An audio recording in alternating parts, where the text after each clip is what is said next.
Hello, good morning, students of class 12 commerce. Welcome to Pandya Sir's hostel class on macroeconomics. And today we are going to start a new chapter, that is equilibrium level of income, employment, and output determination along with multiplier. So, actually, first we must understand in this chapter what exactly new we are going to learn. And the new thing that we are going to learn is how in an economy, in aggregate, in macro term, I am saying, how in an economy the aggregate level of income, employment and output, all these three terms are synonymous, and how it is determined in an economy. So, before we know how aggregate demand is determined, how aggregate supply is determined, and how it is related to saving and investment in an economy. So, once again, I repeat here, you can see, just try to understand these two figures.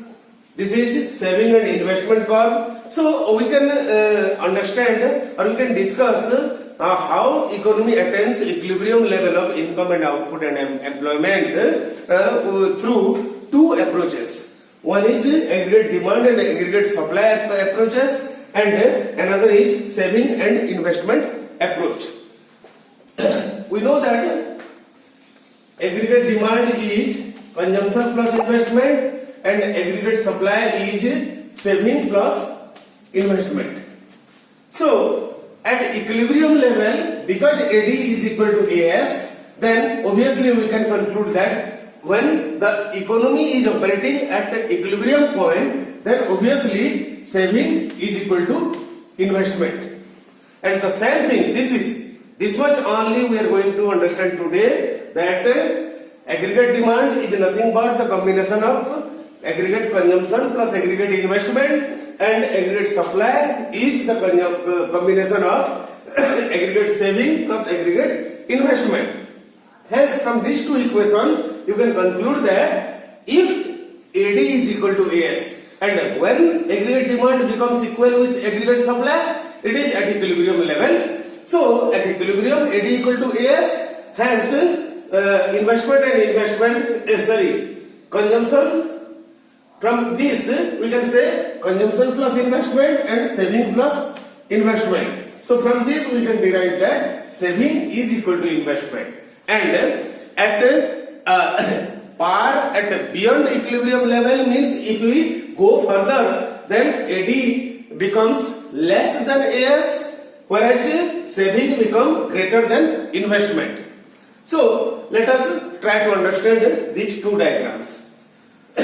Aggregate supply curve, which is consumption plus saving, that is aggregate supply, and it is a 45-degree line. Why it is 45-degree line? Because it is equidistant from both the axis, x and y axis. And why aggregate demand curve starts positive? We know the answer. We have already discussed earlier. Because there is always the existence of autonomous consumption.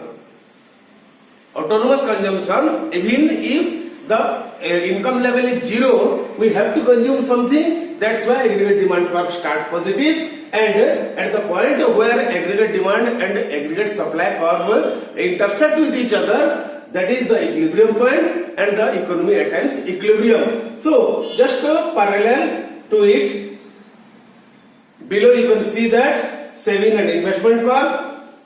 No need to explain once again. Still I am saying that investment curve starts positive because there is aggregate, because there is autonomous consumption. So investment, the economy, in order to fulfill the autonomous consumption, the economy needs to invest something. That's why it is autonomous investment.